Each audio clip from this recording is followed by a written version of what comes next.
السلام عليكم ورحمة الله وبركاته. وعليكم السلام ورحمة الله وبركاته. سورة البروج سورة البروج مكية. مكية. আজকে শুরু হবে আয়াত নাম্বার 4 থেকে, তাই না? أعوذ بالله من الشيطان الرجيم.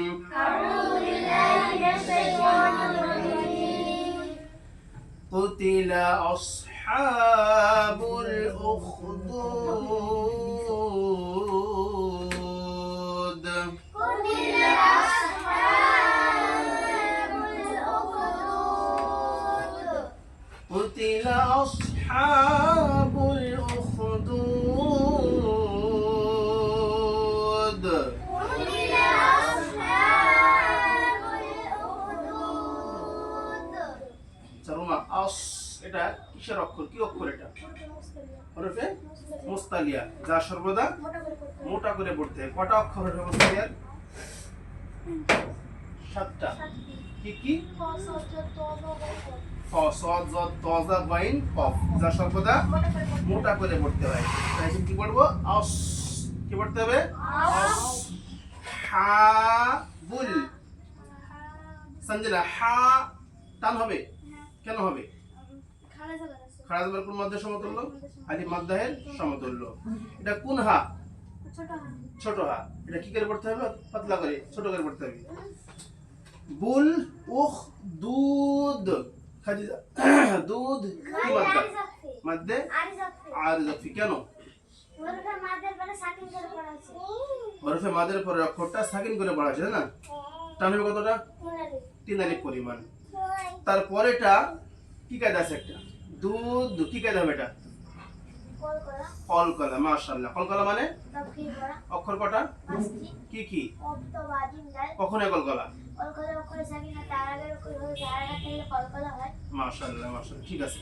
তাহলে এখানে লাস্টে আমরা মাদ্দে আরিজাত ফিও পড়বো এবং কলকলা করে পড়বো। অতএব 3 আলিফ পরিমাণ টান হবে, লাস্টে কলকলা হবে। চলো দেখা যাক। قتل أصحاب الأخدود. قتل أصحاب الأخدود.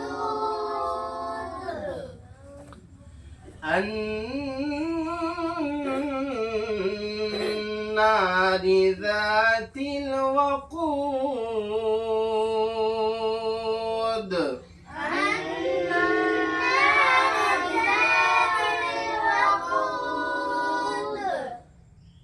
রবিউল আন্না, এটা কি গুণনা হবে?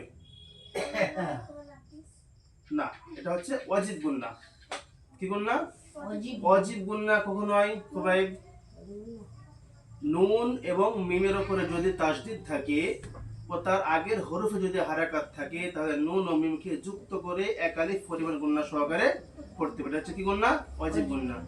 খাদিজা বল আরো একটি, এই যে আন না না পড়লাম তো তো এখানে নুনে তাসদিদ আছে এবং জাবার আছে, কিন্তু আলিফে কিন্তু জাবার জের পেশ কিছু নেই। তো এখানে কি করি পড়া যাবে? এটা কি কিভাবে পড়তে হবে? এটা টান দিব তো, কিন্তু আলিফে তো জাবার জের পেশ কিছু নাই গো। তো আন হামজা নুন জবর আন, এই আন কি করে পড়ছে আমরা এখানে? জাবারের পরে আলিফটা না, এখানে হলো যে আন না, আলিফে জাবার নাই গো। এখানে আলিফে জাবারটা ধরে নেব, দিয়ে হামজা নুন জবর পড়বো। কি পড়বো? হামজা নুন জবর আন, নুন আলিফ জবর না, আন না। প্রথমে আলিফে জাবার আছে কি? নেই গো। এখানে আমরা আলিফে জাবারটা ধরে নেব, দিয়ে পড়বো আন না রি। রি কি কায়দা? রি রয়ের কোন কায়দা হবে? স্বয়ং র মুতাহাররাক, র মুতাহাররাক। পূর্ণ বারিক হবে? বারিক হবে। কি হবে এটা? বারিক। কেন? রয়ে জের আছে। যদি রয়ে জের থাকে তাহলে সে রটা কি হবে? বারিক করে পড়তে হবে, ঠিক আছে? রা কি মাত্রা হবে? আলিফ মাদ্দা। কেন? জাবারের পরে খালির টান হবে, ঠিক আছে। তিল ওয়া কুদ। কুদ কি মাদ্দা হবে? মাদ্দে আরিজ। এখানে মাদ্দে আরিজ ফি। কুদ লাস্টে দাল কি হলো? এটা কলকলা। কলকলা এখানে বললাম, অবশ্যই বুঝতে পেরেছো না? চলো দেখা যাক পড়াটা।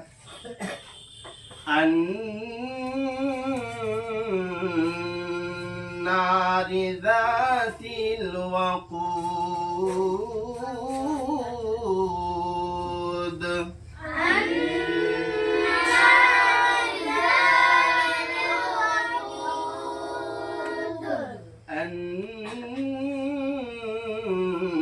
النار ذات الوقود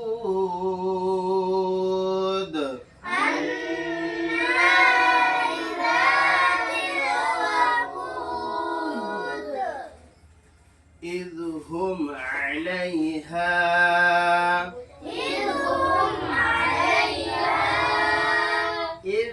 هم عليها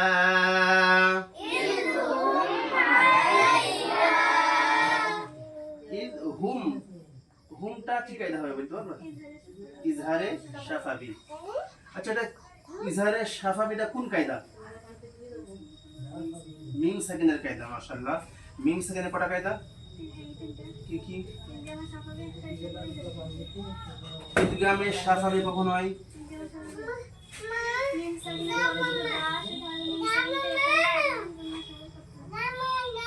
মিম সাকিনের পরে বা আসলে যাও যাও যাও দিয়ে ফেলতে দিয়ে মিম সাকিনের পরে বা থাকলে মিম সাকিন বিয়াকালি পরিমাণ মূল্য সহকারে করতে হবে। আর দ্বিতীয় এটা হচ্ছে ঈদগামে শাফাবি। এটা হচ্ছে ঈদগামে শাফাবি। আর 3 নম্বর কি বলো? মিম সেকেন্ডের পরে যদি মিম ও বাছার অন্য কোনো অক্ষর আছে তাহলে মিম সেকেন্ডকে বিনা করলে তাহলে স্পেশাল করতে হবে। ঠিক আছে। এখানে কি হবে? গুণ হবে না? হবে না? গুণ কেন হবে না? মিম সেকেন্ডের পরে মিম ও বা ছাড়া অন্য কোনো অক্ষর আছে। ঠিক আছে। ইযহুম আলাই আলাই লাইটা কি হবে? ইয়ালিন। কি হবে এটা? ইয়ালিন। জাবারের পরে ইয়া সেকেন্ড আছে, অতএব এটা কি হবে? ইয়ালিন। আলাই টান হবে কি হবে না? হবে না। হা টান হবে? কেন হবে? কি মাদ্দা? আলিফ মাদ্দা। কুউদ উদ কি মাদ্দা?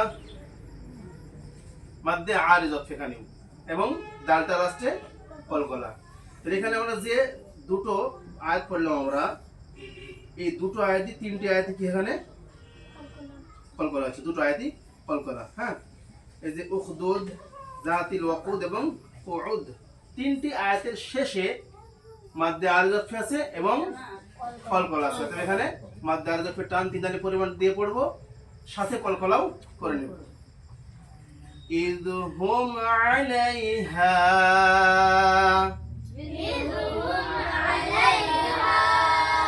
কুউদ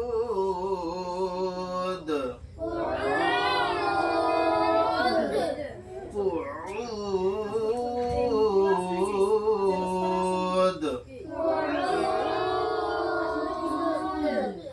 আজকে 3 আয়াতে থাকলো। হ্যাঁ, ইনশাআল্লাহ আগামী দিন আবার হবে।